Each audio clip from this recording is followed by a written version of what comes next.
Guys, जैसा कि आज हम स्टार्ट करने वाले हैं 8.2 एक्सरसाइज को। क्लियर है? अब देखो, एक्सरसाइज स्टार्ट करने से पहले मैं आपको बता देता हूँ कि इसके अंदर कौन से फॉर्मूले यूज होने वाले हैं। तो बात समझ में आ रही है? इधर हमारे को क्वेश्चन करने के लिए हमारे को ट्रिगोनोमेट्रिक वैल्यूज को याद करना पड़ेगा। क्लियर? या तो आप उसको याद कर लो या फिर मैं आपको एकदम बनाना सिखा दे रहा हूँ। अगर पेपर के अंदर क्वेश्चन आता है तो आपको अगर टेबल बनाना आती है तो नॉर्मली वैल्यू को सब्स्टिट्यूट करना है और हो जाएगा। तो टेबल बनाने का सबसे आसान मेथड कराने जा रहा हूँ। इस मेथड को आप 2 मिनट में आपको याद हो जाएगा और क्वेश्चन फटाफट से सॉल्व हो जाएंगे। क्लियर है? तो फटाफट टेबल देखें कैसे बनाई जाती है, टेबल को कैसे इसको लर्न करते हैं, लर्न करने की ट्रिक है। क्लियर है मेरी बात? चलो आइए, मैंने बोला यहाँ पर अपना थीटा थीटा चेक करना है आपको 0 डिग्री पर, 30 डिग्री पर, 45 डिग्री पर, 60 डिग्री पर और आपका 90 डिग्री पर। थीटा आपको चेक करना है इन वैल्यूओं पर। क्लियर? अब थीटा किसको चेक करना है? तो आपको चेक करना है साइन को, कॉस को, टेन को, कॉसेक को, सेक को और आपका कॉट को। आपको इन वैल्यूओं पर थीटा को चेक करना है कि वैल्यूज क्या क्या होगी। अब कैसे चेक करना है? जैसे suppose that sine theta, theta क्या है? 0 डिग्री। मैंने बोला साइन 0 डिग्री पर वैल्यू क्या होगी, साइन 30 डिग्री पर वैल्यू क्या होगी, साइन 45 डिग्री पर वैल्यू क्या होगी, साइन 60 डिग्री पर वैल्यू क्या होगी, ऐसे सो ऑन साइन 90 डिग्री पर वैल्यू क्या होगी। ऐसे आपको हर किसी की वैल्यू चेक करनी है। जैसे सपोज दैट tan 45 पर क्या होगी, tan 60 डिग्री पर वैल्यू क्या होगी। तो इस तरीके से आपको वैल्यू याद करनी है। तो वैल्यू को निकालते कैसे हैं, वैल्यू को कैसे बनाते हैं, वो मैं आपको सिखाता हूँ। सबसे पहले आपको क्या करना है, आपको ये देखना है काउंटिंग आपकी शुरू कहां से होती है। तो काउंटिंग शुरू कहां से होती है? आपकी 0 से शुरू होती है। तो मैंने क्या बोला, 0, फिर 1, 2, 3 और ये आपका हो गया 4। यहां तक डाउट है क्या? अब मैंने बोला जो लास्ट में डिजिट है आपकी, जो लास्ट में डिजिट है आपकी 4, इससे आप डिवाइड करा दो पूरे को डिवाइड कराएंगे तो क्या हो जाएगा दोस्तों, 4 4 4 और ये 4 और ये 4। क्लियर है यहां तक? अब मैंने बोला इन सबके ऊपर लगा दो स्क्वायर रूट। क्लियर? अब इन सबके ऊपर लगा दिया मैंने स्क्वायर रूट। यहां तक कोई दिक्कत है क्या? इन सबके ऊपर लगा दिया मैंने स्क्वायर रूट। तो चलो अब इसको सॉल्व करो। अगर सॉल्व करोगे तो देखो 0 को 4 से डिवाइड कराओगे तो आंसर आएगा 0 और 0 का रूट निकालोगे तो आंसर कितना आ जाएगा दोस्त? 0 डिग्री। कोई दिक्कत है क्या? अब मैंने बोला इधर आइए, 1 का रूट होता है 1 और 4 का स्क्वायर रूट कितना होता है 2। क्लियर है? अंडर रूट 2 का होता नहीं है। बात समझ आ रही है? से कटिंग कर लो, 2 1 जा 2, 2 2 जा 4। तो 1 का होता है 1 और रूट 2 का परफेक्ट होता नहीं है तो क्या आएगा रूट 2। कोई दिक्कत? अब मैंने बोला अंडर रूट 3 का होता नहीं परफेक्ट स्क्वायर, 4 का कितना होता है 2। क्लियर? इधर आ जाओ, 4 से 4 कट गया एक बारी में और 1 का क्या होता है 1 ही होता है स्क्वायर रूट। कोई दिक्कत नहीं है। इधर तक समझ में आया? साइन की वैल्यू क्या होगी तो कैसे पेपर के अंदर पूछा जाएगा, कैसे क्वेश्चन आएंगे। जैसे आपको लिख दिया जाएगा साइन 60 डिग्री, तो आप कैसे देखोगे? देखो जरा, ये साइन 60 डिग्री पर वैल्यू लिखोगे आप, इसका आंसर हो जाएगा अंडर रूट 3/2। ऐसे करके आपको वैल्यू को चेक करना है। क्लियर है मेरी बात? अब बात आती है कॉस की वैल्यू कैसे लिख लेंगे। तो कॉस की वैल्यू कैसे लिख लेंगे? देखो आइए, आपको क्या करना है, पीछे से उल्टा लिखना चालू कर देना है। जैसे उर्दू लिखते हैं ना पीछे से, वैसे सेम आपको वैल्यू भी पीछे से लिखनी है। तो वैल्यू क्या हो जाएगी दोस्त? 1 आगे आ जाएगा, फिर अंडर रूट 3/2, फिर आपका 1/√2, फिर आपका 1/2 और फिर देन आपका 0। बोलो यहां तक समझ में आया क्या? ये मैंने वैल्यू निकाल दी कॉस की। क्लियर? मैंने क्या करा, साइन को पीछे से लिखना चालू कर दिया, यानी उल्टा लिखना चालू कर दिया। कोई दिक्कत है क्या? ओके। तो अब देखिए, अब बात आती है tan कैसे निकलेगा। तो tan को निकालने का तरीका क्या है वो समझो मेरी बात। तो tan का निकालने का तरीका है दोस्त, अपन ने फॉर्मूला पढ़ा था, पंडित बद्री प्रसाद हर हर बोले सोना चांदी तोले। ये अपना फॉर्मूला था। क्या था दोस्त? पंडित बद्री प्रसाद हर हर बोले सोना चांदी तोले। तो tan का फॉर्मूला अगर मैं यहां से निकालूं तो tan का फॉर्मूला क्या आएगा दोस्त? tan का फॉर्मूला आएगा P/B। क्लियर है? अब मैंने बोला एक चीज समझो मेरी बात को, क्या मैंने बोला tan को मैं बोलना चाह रहा हूं साइन बट्टे कॉस। क्या मैं ये बोल सकता हूं? तो आपने बोला पता नहीं कैसे बोल रहे हैं। तो मैंने कहा चलो मैं आपको दिखाता हूं कंडीशन, जिस कंडीशन से मेरे ट्रू हो गया तो मैं बोल सकता हूं इस कंडीशन को। चलो कंडीशन प्रूव करते हैं। तो आइए, साइन की वैल्यू क्या है P/H। तो मैंने साइन की जगह डाला P/H, कॉस कितना है B/H, तो कॉस की जगह डाला B/H। कोई दिक्कत है यहां तक? अब मैंने बोला h से h कैंसिल आउट, डिनोमिनेटर से डिनोमिनेटर कैंसिल आउट हो जाता है, क्या आ गई वैल्यू p बाय b। तो गौर से देखिए जो tan आपका आ रहा है वही tan यहाँ पर भी है। इसका मतलब क्या हो गया कि वैल्यू जो हमने लिखी है वो सही लिखी है, यानी मैं साइन बट्टे कॉस करूंगा तो tan वैल्यू आ जाएगी। यहाँ तक क्लियर है। अब यहाँ पर इसका यूज क्या है तो देखो समझो, ये रहा साइन, ये रहा आपका कॉस। अगर आप साइन को कॉस से डिवाइड करवाओगे तो आपको क्या मिल जाएगा tan। क्लियर है मेरी बात? चलो करवा कर देखते हैं। मैंने कहा 0 डिवाइड में 1, जब आप 0 को 1 से डिवाइड करते हैं तो आंसर आता है 0। अगर 0 किसी भी संख्या से डिवाइड करवाओगे तो आंसर आपका 0 ही आएगा। बात समझ में आ गई? आ गया ये, तो इसकी वैल्यू निकल जाएगी आपकी 0। क्लियर? अब मैंने बोला इसको डिवाइड करवाओ तो देखो डिवाइड कैसे होता है, 1/2 डिवाइड में अंडर रूट 3/2, 2 से 2 कैंसिल आउट तो वैल्यू क्या आ गई 1/√3। क्लियर है? तो ये वैल्यू आ गई 1/√3। इतना समझ में आ रहा है? सेम थिंग यहाँ पर पूरा सेम है तो पूरा कट गया कितने वाली में 1 वाली में, कोई दिक्कत नहीं है। 2 से 2 कैंसिल आउट तो वैल्यू क्या आ गई √3। और 1 को 0 से करेंगे तो समझो 1/0। बच्चे इस कंडीशन को मानते हैं सेम, ये दोनों सेम कंडीशन है। तो दोनों सेम कंडीशन है नहीं एक्चुअल में। बात समझ में आ रही है? सेम क्यों नहीं है मैं बताता हूँ इसका रीजन। 0/1 जो होता है वो 0 होता है, लेकिन 1/0 0 नहीं होता। ये क्या होता है? इन्फिनिटी। इन्फिनिटी का मतलब क्या भैया? तो इन्फिनिटी का मतलब है नॉट डिफाइन। अब नॉट डिफाइन क्यों है तो देखो समझो, इसको क्यों बोलते हैं नॉट डिफाइन तो समझो। 1 को लिखा अंदर, 0 को लिखा यहाँ। आप 0 का टेबल पढ़ के सुना सकते हो मुझे? नहीं। मैंने बोला इस वाले केस के अंदर अगर हम देखते तो इस वाले केस में क्या होता, आपका 0 अंदर होता, 1 यहाँ होता। 1 का टेबल तो हम पढ़ भी सकते हैं, 1 1 जा 1, 1 2 जा 2, 1 3 जा 3। 2 का टेबल पढ़ सकते हैं, 2 2 जा 1, सॉरी 2 2 जा 4, सही है, 2 3 जा 6 पढ़ सकते हैं। लेकिन बात समझ में आ रही है? लेकिन हम 0 का टेबल पढ़ नहीं सकते। तो जिस चीज को हम डिफाइन ही नहीं कर सकते उस चीज की वैल्यू निकल सकती है क्या? तो यहाँ पर मैं क्या बोलूंगा, इसका आंसर लिख देगा नॉट डिफाइन। बात समझ में आ गई? इसका आंसर क्या होगा?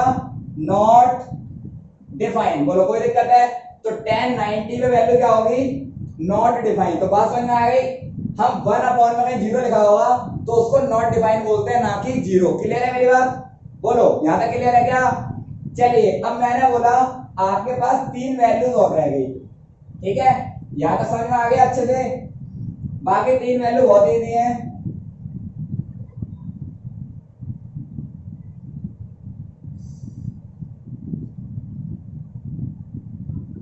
बाकी 3 वैल्यू तो बहुत ही ज्यादा इजी है। अब कैसे होंगी वैल्यू है तो समझो मेरी बात को। मैंने बताया था कि साइन का कन्वर्स होता है कॉसेक और कॉस का कन्वर्स होता है सेक और टैन का कन्वर्स होता है कॉट। सेम चीज आपको यहां लगानी है। तो मैंने बोला साइन की वैल्यू को अगर आप उल्टा करोगे तो किसकी वैल्यू निकलेगी? कॉसेक की। कैसे निकलेगी? चलो आप उल्टा करते हैं। ये 0 है, 0 के नीचे कुछ नहीं लिखा तो 1 लिखा होगा। इसको उल्टा करूंगा, रेसिप्रोकल करूंगा तो क्या हो जाएगा? 1/0। ये क्या कर दिया मैंने? ये मैंने कर दिया रेसिप्रोकल। कोई दिक्कत है? मैंने रेसिप्रोकल करा था, क्या आ गया 1/0। और 1/0 की वैल्यू को मैं क्या बोलता हूं दोस्त? इंफिनिटी। क्लियर है? तो ये आ जाएगा आंसर इसका इंफिनिटी। कोई डाउट है यहां तक क्या? समझ में आ रहा है उल्टा कैसे कर रहा हूं वैल्यू को? क्योंकि साइन का कन्वर्स होता है कॉसेक। क्लियर? यहां पर उल्टा करो तो देखो 1/2 है, इसको उल्टा करेंगे रेसिप्रोकल तो क्या आ जाएगा? 2/1। तो 2/1 तो लिखते नहीं है तो आंसर कितना आ जाएगा? 2। क्लियर है यहां तक? अब मैंने बोला अगला ये, अब इसको कर देंगे 1/√2। तो देखो समझो 1/√2। √2 को उल्टा करेंगे तो क्या हो जाएगा? √2/1। तो इधर क्या आ जाएगा? √2। कोई दिक्कत है क्या? समझ में आ गया √2 कैसे निकला? अब मैंने बोला अगला चेक करिए, इसको उल्टा करोगे तो क्या हो जाएगा? रेसिप्रोकल 2/√3। इसको उल्टा करोगे 1 का उल्टा तो 1 ही होता है। यहां तक कोई दिक्कत है क्या? कॉसेक की वैल्यू मैंने कैसे बनाई? साइन वाली वैल्यूज को अगर मैंने रेसिप्रोकल कर दिया तो कॉसेक की वैल्यू बनके तैयार हो गई। बोलो यहां तक समझ में आया अच्छे से? बताइए डाउट है यहां तक? बिल्कुल भी? चलो अब मैं बनाता हूं आपको कॉस की वैल्यू का उल्टा करके सेक की वैल्यू निकालना सिखाता हूं। तो देखो कैसे बनेगी।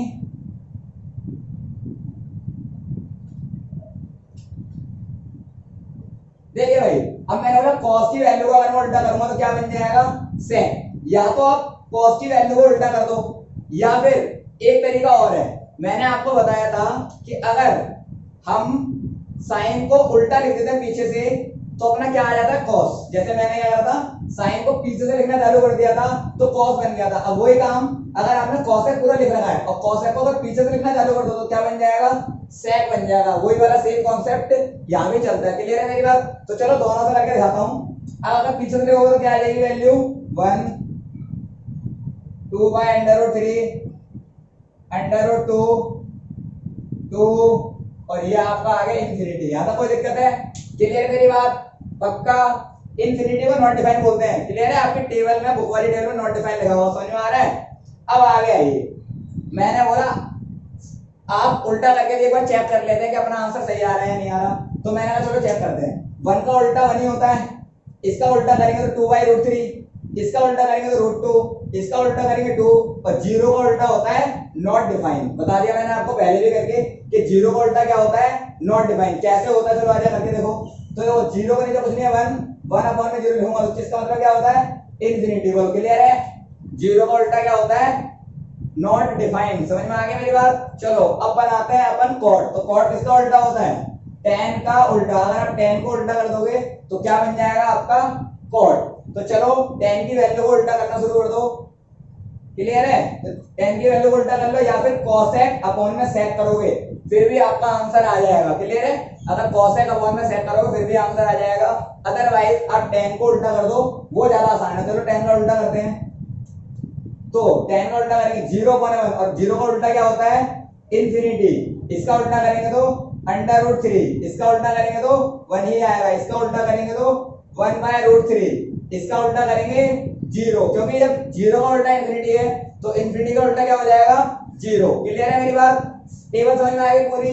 यूज कैसे करेंगे? सपोज दैट अगर आपको कोई बोल दे कि टेबल आपको याद करनी है, आपको वैल्यू डायरेक्ट बताने क्या क्या वैल्यू होती है, तो आपको सीधी सीधी बात है, आपको इन तीनों की वैल्यू पहले याद रखनी है। आपको क्या बोला?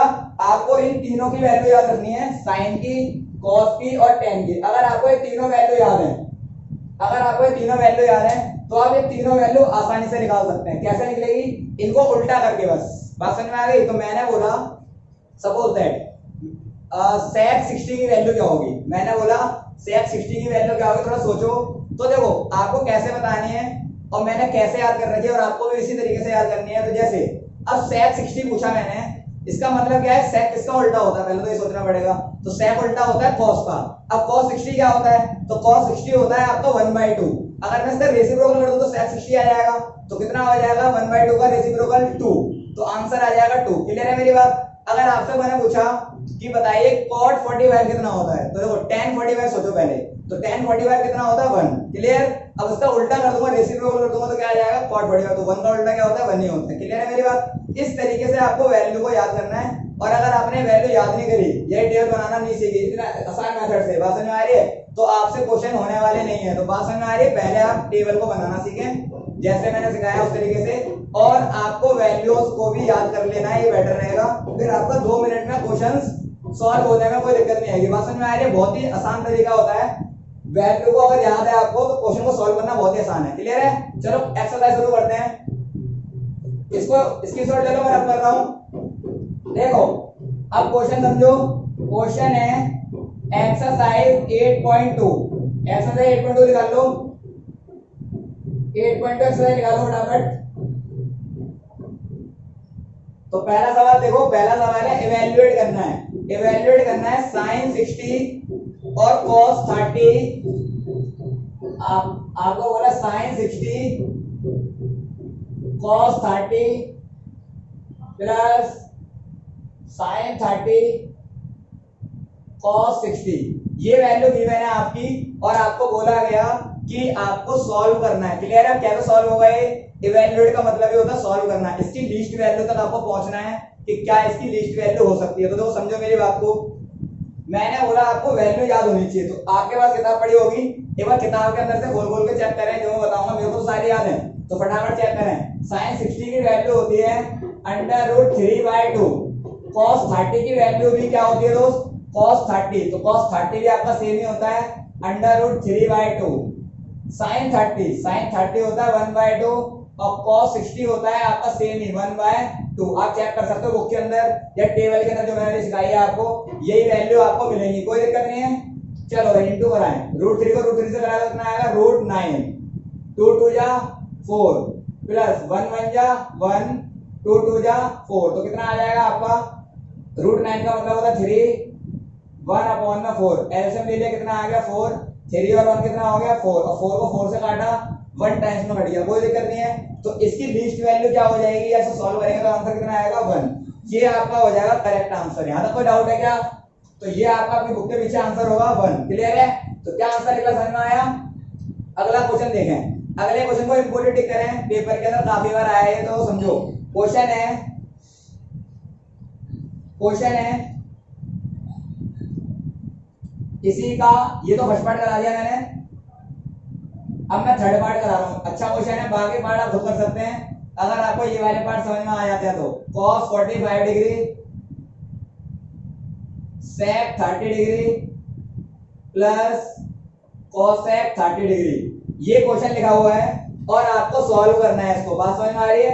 अब कैसे सॉल्व होगा तो मेरी बात समझे आप। तो आपको सबसे फर्स्टली तो ये है कि आपको सारी ट्रिगोनोमेट्रिक वैल्यूज आपको याद होनी चाहिए, क्वेश्चन देन ही सॉल्व होगा, अदरवाइज क्वेश्चन सॉल्व नहीं कर पाओगे आप। बात समझ में आ रही है?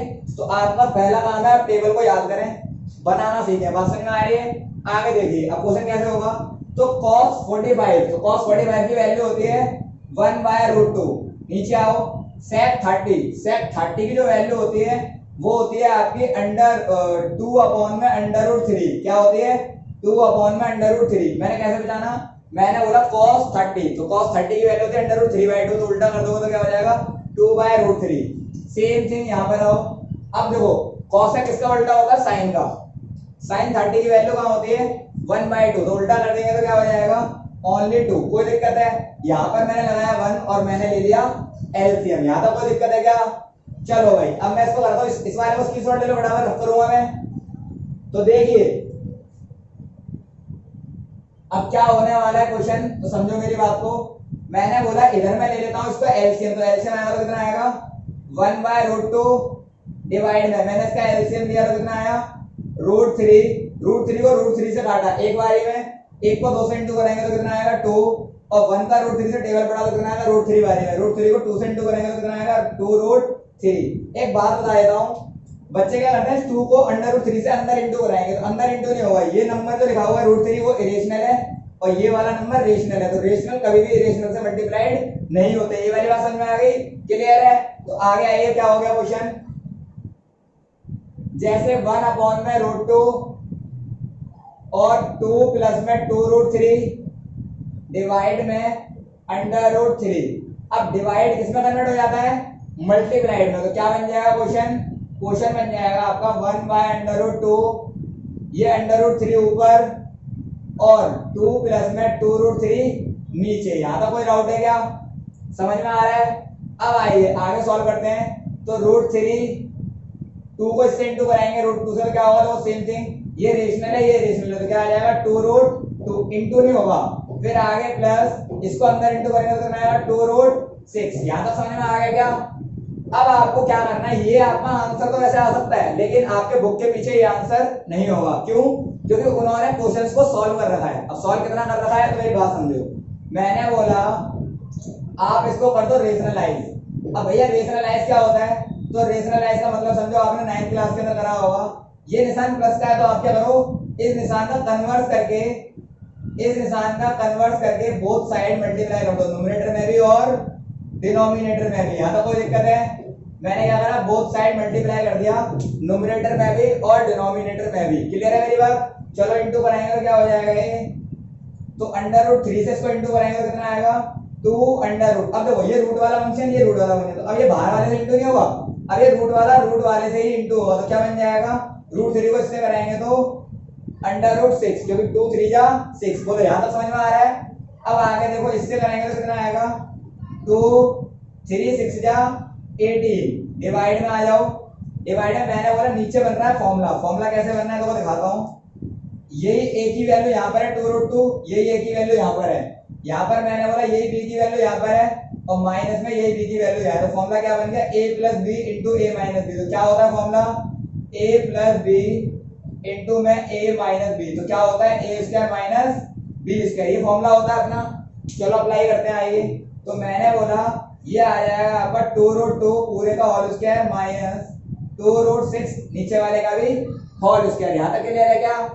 अब आपको सॉल्व करना है, मैंने फॉर्मूले को लगा दिया, A square minus B square. Clear है? अब सॉल्व कैसे करेंगे आइए। तो यहाँ पर आएगा आपका 2√6।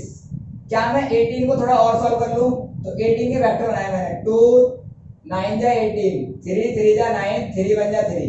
क्या मैं 18 को जिसके पेयर बन जाते हैं उसको लिख देते हैं बाहर, जिसका रूट नहीं बनता उसको लिख देते हैं अंदर। ये वाली बात पता है आपको? क्या 18 को मैं √18 को क्या मैं 3√2 बोल सकता हूं? तो आपका आंसर कितना आ जाएगा यहाँ पर? 18 की जगह रूट वाले की जगह तो आ जाएगा आपका 3√2। यहाँ तक कोई दिक्कत है? नीचे आइए। तो यहाँ 2 का स्क्वायर करेंगे तो कितना आएगा? 4। स्क्वायर से काट दिया रूट तो कितना आ जाएगा? 2 माइनस 2 का स्क्वायर करेंगे तो आएगा 4। स्क्वायर से काट दिया रूट तो कितना आएगा? 6। यहाँ तक कोई डाउट है क्या? बताइए, यहाँ तक कोई डाउट है क्या आपको? चलो आगे बढ़ते हैं। अब मैंने बोला आगे सॉल्व करते हैं। अब देखो 2√6 यहां आ जाएगा आपका 2√6 माइनस, अब ये बाहर वाले से मल्टीप्लाई होगा बिना रूट के हैं तो 2 3 जा 6 अंडर रूट में 2 डिवाइड में 4 2 जा 8 माइनस 4 6 जा 24। यहां तक कोई डाउट है? अब मेरी बात समझे आप? क्लियर? मेरी बात समझे? तो मैंने बोला क्या 2 यहां पर और 2 यहां पर कॉमन आ रहा है? क्लियर है मेरी बात? मैंने बोला 2 यहां पर और 2 यहां पर कॉमन आ रहा है। अब 2 कॉमन निकाल लिया, तो आपको मैंने 2 कॉमन निकाल दिया और माइनस का भी 2 कॉमन निकाल लिया। तो यहाँ क्या मैंने कर लिया? माइनस का कॉमन निकाल दिया। जब मैंने माइनस का 2 कॉमन लिया है तो माइनस का जब कॉमन लेते हैं ना तो जो फिगर माइनस की होती है वो तो हो जाती है प्लस, और जो प्लस की होती है वो हो जाती है माइनस, यानी कन्वर्ट हो जाता है। क्लियर? जो साइन है वो कन्वर्ट हो जाता है। तो क्या बन जाएगा ये? माइनस का मैंने कॉमन लिया, 2 भी कॉमन लिया, तो यहाँ कितना बचेगा? 3√2। मैंने बोला यहाँ से भी कॉमन लिया होगा मैंने, तो यहाँ से मैंने 2 कॉमन लिया, तो यहाँ पर क्या बचा? ओनली माइनस का √6। तो देखो ये माइनस का तो प्लस हो गया, ये प्लस का तो क्या हो गया? माइनस। इंटू कराओगे सेम ही आ जाएगा, तो इंटू करा दोनों। 2 3 जा 6 माइनस का 6√2 आ गया, माइनस माइनस प्लस 2√6 आ गया, ये प्लस का। नीचे आइए तो नीचे आएगा आपका माइनस का 16। मैंने माइनस को कॉमन लिया था, मैंने इसी वजह से कॉमन लिया था कि मुझे पता था प्लस माइनस माइनस 24 में से जब 8 माइनस होगा तो माइनस का 16 ही आएगा, ताकि मैं माइनस से माइनस को कैंसिल आउट कर सकूं। बात समझ में आ रही है? अब माइनस से माइनस मैंने आपका काट दिया तो कितना आएगा? 2 से ये भी काट दिया, 2 8 जा 16, तो आंसर कितना आया? 3√2 माइनस का √6 डिवाइड में 8। तो दैट इज कॉल्ड आंसर। आपके बुक के पीछे जो आंसर पड़ा है वो ये है। आंसर आपका यहाँ पर भी आ सकता था, जहां आपने वैल्यू डाल के खत्म कर दिया वो आपका आंसर हो गया, लेकिन बुक में क्वेश्चन को सॉल्व कर रहा था आगे तक, तो मैंने आगे तक सॉल्व करके बताया, तो आपका आंसर यहाँ पर आया। क्लियर है? अगर आपको सॉल्व करना नहीं आता और पेपर में बोलता खाली इसको सॉल्व करो इतना ही, तो आपको पता कोई नहीं आंसर इतना आ रहा है बुक के पीछे। यहाँ पर तो आपने बुक के पीछे आंसर चेक कर लिया, लेकिन पेपर में तो नहीं पता ना आपके बुक के पीछे कौन सा आंसर आ रहा है। तो आपको क्या करना है? वैल्यू पुट कर आनी है, जितना आपसे सॉल्व हो रहा है उतना सॉल्व करके छोड़ के आ जाना है। लेकिन यहाँ पर मैंने आपको बता दिया, अगर सपोज दैट ये प्रूव करने के लिए बोल देता, वो बोलता ये क्वेश्चन है और प्रूव करना है यही आंसर, तो अपनी ड्यूटी बनती है अपन को पूरा का पूरा सॉल्व करना होता है जब तक कि ये आंसर ना आ जाता। बात समझ में आ रही है? क्लियर हो गई मेरी बात? ओके, फटाफट इसका स्क्रीनशॉट ले लो। नेक्स्ट क्वेश्चन कराता हूं मैं। अगला सवाल देखें, अगला सवाल देखें, मेरी बात समझो।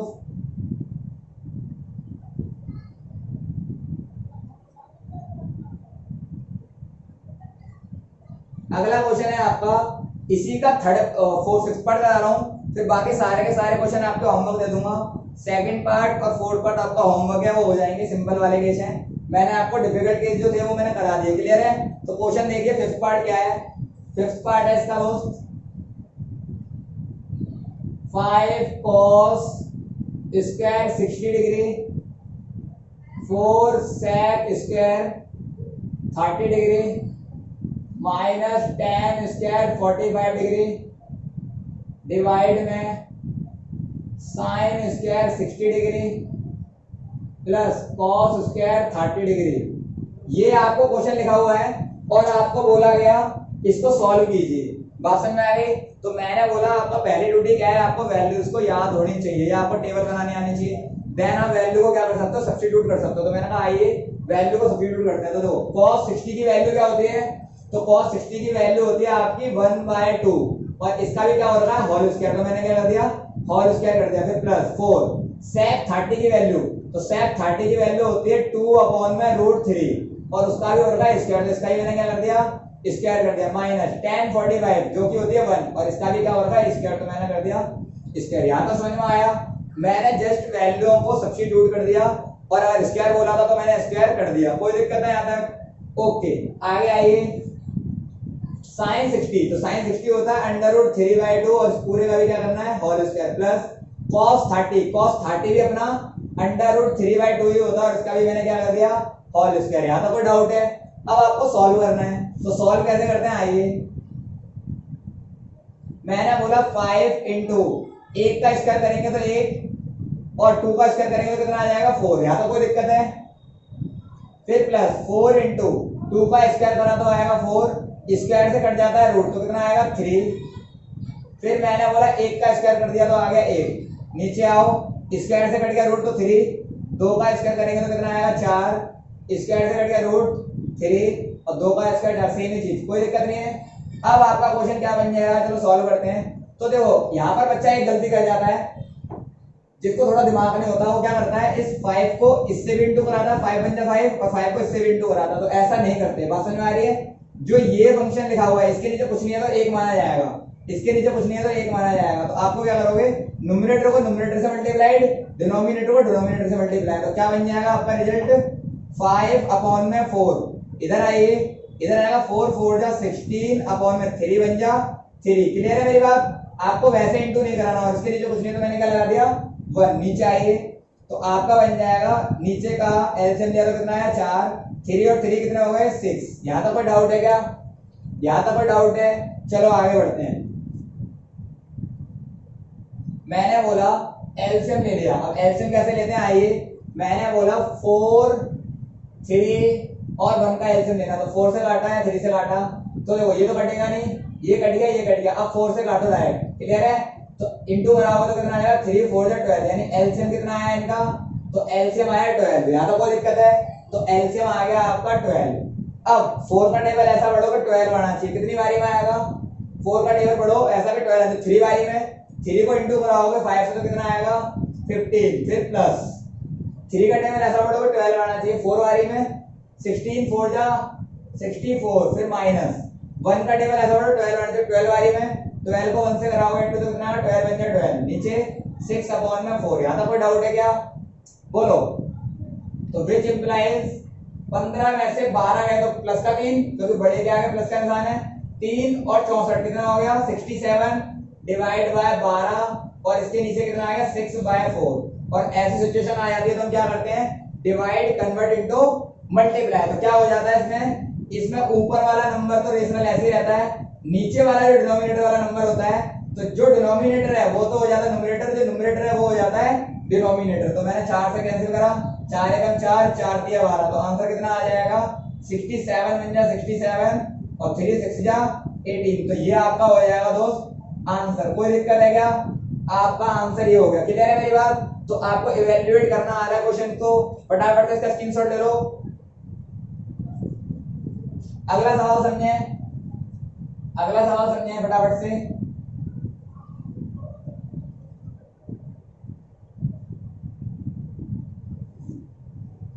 अगला सवाल है आपके पास, choose the correct option, justify your answer. आपको कुछ ऑप्शन वाले क्वेश्चन दे रखे हैं।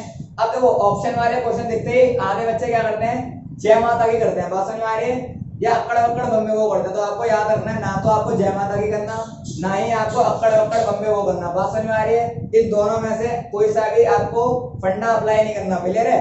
आपको जेन्युइन तरीके से आपको आंसर निकालना है। तो क्वेश्चन नंबर फर्स्ट पार्ट करा रहा हूं मैं आपको। फर्स्ट पार्ट क्या है?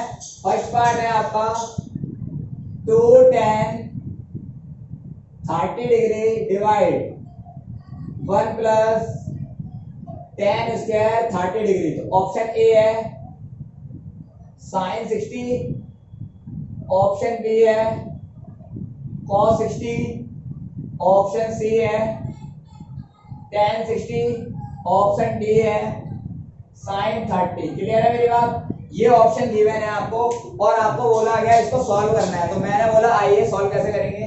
तो देखिए tan 30 की वैल्यू सबसे पहले, तो tan 30 की वैल्यू होती है दोस्त 1/√3। नीचे आइए 1 प्लस सेम वैल्यू tan 30 और 1/√3 और इसका क्या होता है स्क्वायर। तो मैंने क्या कर दिया स्क्वायर कर दिया तो कितना आएगा, वही सेम चीज हो गई। देखो ऊपर वाला ऊपर से इंटू होगा, नीचे इंटू होता है ना, तो रूट 2 को 1 से कराओगे तो कितना आएगा 2 बाय रूट 3 डिवाइड में 1 प्लस 1 का स्क्वायर करेंगे तो आएगा 1, स्क्वायर से कटेगा रूट 2 कितना आएगा 3। इसके नीचे कुछ नहीं है, मैंने लगा दिया 1 और मैंने ले लिया एलसीएम। यहां तक कोई डाउट है क्या? तो क्या बन गया क्वेश्चन, 2 बाय रूट 3 और यहां पर आ जाएगा एलसीएम लेंगे तो कितना आएगा 3, 3 बन जा 3 प्लस 1 तो कितना आ जाएगा आपका 2 अपॉन में रूट 3 डिवाइड में 3 और 1 4 बाय 3 और डिवाइड करना इनटू मल्टीप्लाई तो क्या बन जाएगा ये 2 बाय रूट 3, 3 ऊपर 4 नीचे तो कितना बन जाएगा दोस्त 2 3 जा 6 और 4 रूट 3। यहां तक कोई दिक्कत है? कुछ कट रहा है तो काट सकते हो, 2 3 6 2 दूनी 4 तो कितना आ जाएगा दोस्त 3 अपॉन में 2 रूट 3। एक बात समझना, बहुत बच्चे थोड़ा तेज होते हैं, वो क्या करते हैं इसको काटा बाहर वाले से मैंने काट दिया क्योंकि रेशनल से रेशनल ही कर सकता है, इरेशनल नहीं कर सकता। बच्चे क्या करते हैं बहुत तेज चैनल जो होते हैं रूट 3 को रूट 3 से मतलब ये बिना रूट वाले को 3 से काट देंगे, 3 से 3 कट रहा था, आपने भी तो काटा था। तो याद रखना है इरेशनल नंबर को रेशनल नंबर से नहीं काटते और ना ही आप इंटू करा सकते, ना ही आप ऐड कर सकते। बात समझ में आ रही है? क्योंकि इरेशनल नंबर में ही ऐड हो सकता है, क्लियर है? वो भी सेम होना चाहिए, उसके लिए भी कंडीशन है। बात समझ में आ रही है नहीं आ रही? क्लियर? एग्जांपल जैसा फॉर एग्जांपल कोई बंदा कमरे के अंदर है और तुम्हारे को मारने के लिए आया, वो बंदा दूसरा बाहर है, क्या वो आपको मार पाएगा? आपने कुंडी वुंडी लगा रखी है तो नहीं मार सकता ना, क्यों? आप लॉक हो। क्लियर है मेरी बात?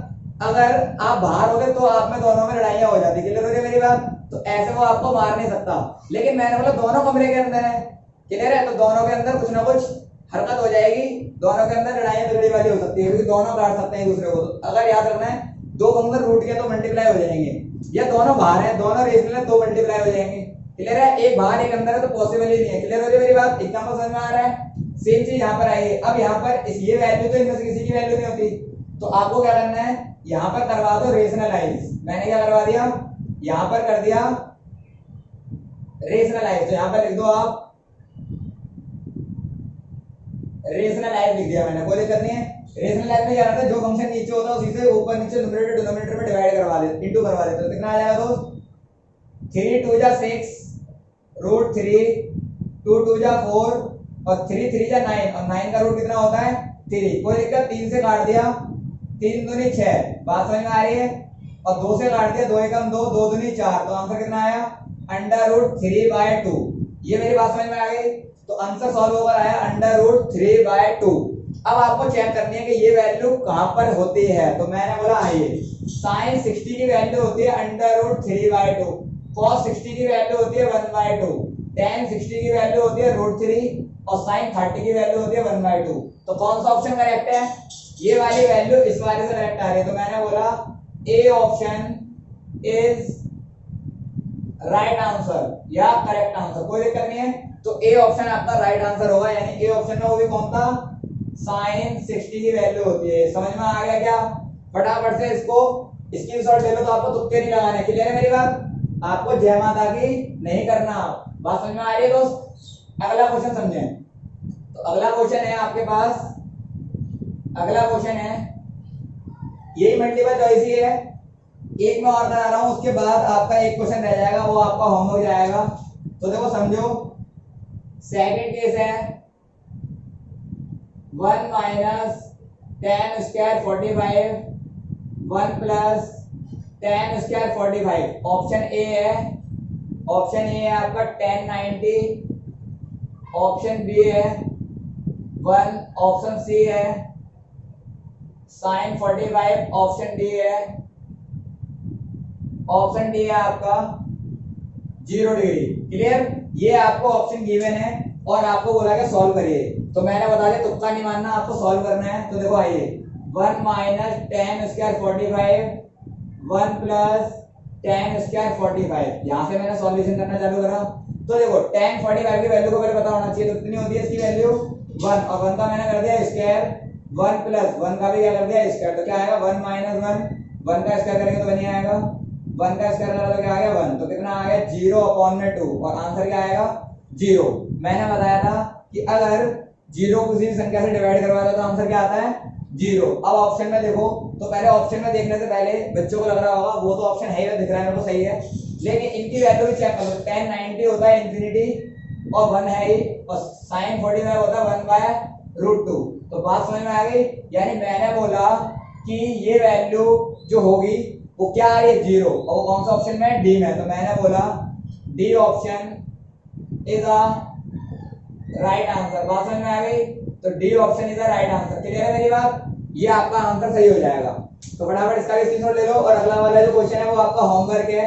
अगला क्वेश्चन देखें, क्वेश्चन नंबर तीसरा क्वेश्चन देखें। और तीसरा क्वेश्चन वेरी इंपॉर्टेंट क्वेश्चन है, इस टाइप से क्वेश्चन के पेपर में दिखते हैं। तो फटाफट देखिए तीसरा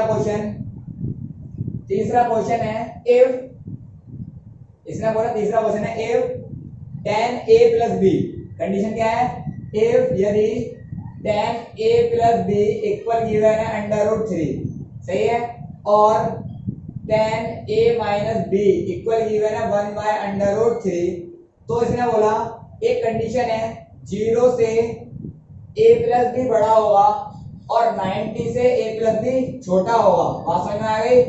मैंने क्या बोला, 0 से a plus b बड़ा होगा और 90 से a plus b छोटा होगा और इक्वल भी हो सकता है। एक तो ये इंटरवल गिवन कर दिया, और दूसरी बात इसने एक कंडीशन गिवन है, a हमेशा b से क्या होगा, बड़ा होगा। और ये कंडीशन क्या है कि जो a की वैल्यू होगी वो b वैल्यू से ऑलवेज क्या होगी, बड़ी होगी। ये वाली बात समझ में आ गई। तो मैंने बोला सॉल्व करते हैं और फिर बताते हैं क्या इसका आंसर आने वाला है। तो देखो समझो, यहाँ पर पहली बात तो क्या है, इस क्वेश्चन को वो साइन में, कॉस में, टेन में, कुछ में भी पूछ सकता है। सपोज दैट अगर आपको साइन बोलता तो बात समझ में आ रही है, सेम क्वेश्चन होता। सपोज दैट यहाँ साइन लिखा होता, क्लियर है मेरी बात, यहाँ पर कॉस लिखा होता, यहाँ पर कॉस लिखा होता, कुछ भी हो सकता है। करना आपको इसी तरीके से जैसे मैं करा रहा हूँ। तो देखो समझो, क्वेश्चन है tan a plus b equal to √3।